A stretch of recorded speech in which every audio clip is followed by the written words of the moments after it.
done. The young people have done it all through history. That is why I believe that if we stick by the law, if we come out massively and vote, we can be able to overwhelm the dictatorship of President Museveni, and for the first time in our life, also have a taste of true freedom. So, look, I've interviewed the president several times. The last time was a few years ago, admittedly. But he insisted to me that the opposition is free to operate in his country. This is a little bit of what he said. Opposition in Uganda competes on a level playing field. There is no opposition which we stifle.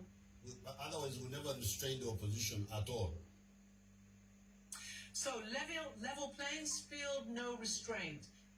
Bobi Wine, tell me, apart from the very real danger, which is obviously, I guess, your overriding concern, are you able to campaign? Do you have access to the media? What are the issues that you're facing trying to mount a credible campaign? Well, it is funny for President Museveni to say there's a level playing field for the opposition. First of all, I was arrested on the day of nomination, on the nomination ground. I was beaten, pepper sprayed, and driven straight to my home. I have been blocked from using the main roads by the police and the military. Just tonight, I was denied accommodation from 3 districts. And like I said, the only hotel that was willing to take me in is this hotel owned by my friend, the same hotel where my driver was murdered 2 years ago. I am not allowed to speak on radio station. The military has literally taken over the campaign process. I am not allowed to access any town. And whenever I try to campaign, I am driven in very, very remote areas where there are no people. Thanks to the dynamics the way they are, because the people, especially the young people, have had to walk miles and miles to access us. The only media that I can be allowed on is social media. That is the only media that we have that we can use to communicate to our people. As you mentioned, I have to put on a bulletproof for me to be able to campaign. I have survived 2 assassination attempts in the last 2 weeks, where bullets have been shot in my car, on the tires and in the windscreen. Tear gas canisters are thrown at us every time we are tear gas and brutalized and even shot with live bullets by the police and the military. That is the ground that President Museveni calls level. Bobi, let me ask you this, because, I just wonder whether you think the January election is going to be free and fair, and if not, what do you think the recourse is? We've seen what happened in Belarus a few months ago. We saw the international community, the EU, make some noises, but not a massive amount has happened there. We've got a new president and a new administration coming into the United States. They say they're going to put human rights back, certainly somewhere centrally in their foreign policy. What do you think the U.S., what are you calling on the United States to do? Because let's not forget, the president is a very close ally, has even visited the White House. First of all, I know that already the election is not free and fair. We are only going into this election as a protest vote, because we know that the people of Uganda, even amidst intimidation, even amidst harassment, they will come out and massively vote. And yes, I am sure they are going to vote out President Museveni, because 35 years is just enough. My only plea to the United States and the entire development community, the entire international community, all the development partners, we have always been calling upon them to put the observation of human rights and the rule of law as a precondition for cooperation here in Uganda. We know that the United States has a very strong partnership in Uganda. We receive over $100 million a year to work with security.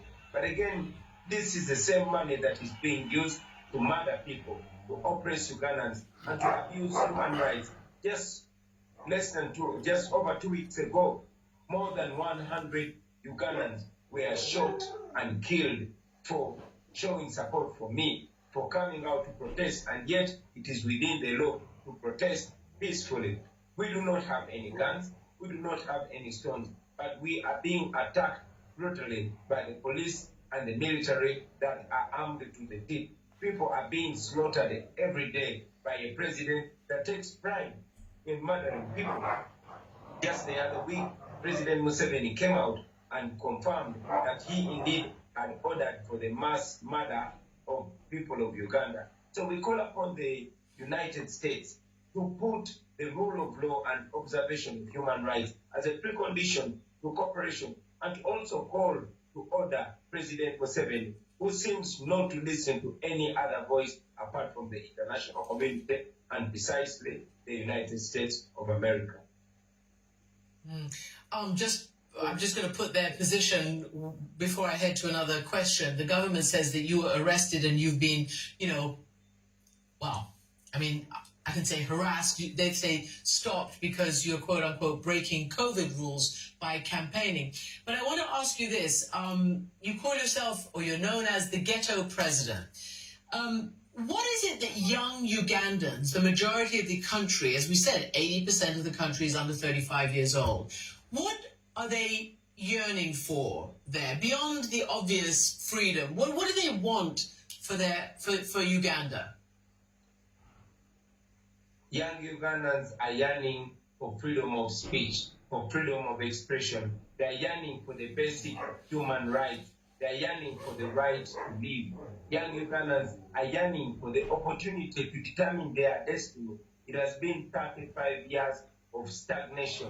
Young Ugandans feel like they are first world brains stuck in a third world country. And indeed, they believe that they don't live in a third world country. We only have third world leaders.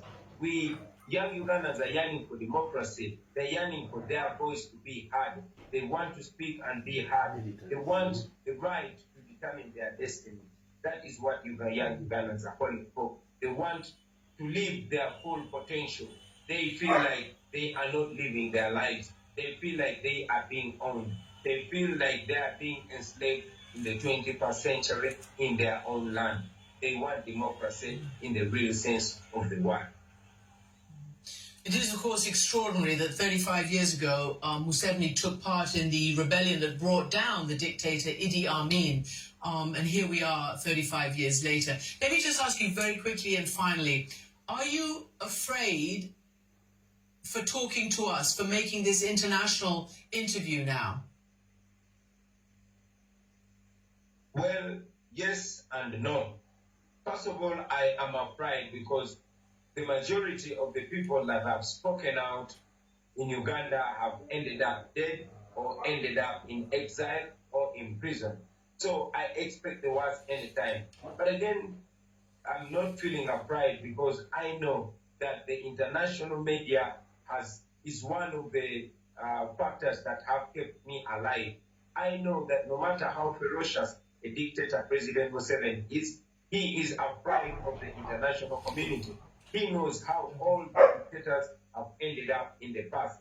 He has been close friends with Mugabe. He has been close friends with Omar el-Bashir. He has been close friends with Muammar Gaddafi. And he knows how all dictators have ended. And what he fears most is the fact that what is happening in Uganda is actually being projected on the world screen. So it is scary to talk to you, but again, it is safety to talk to you at the same time. Well, you're being very brave, Bobi Wine, and we hope to invite the president on to put some of these issues to him. Thank you very much for joining us.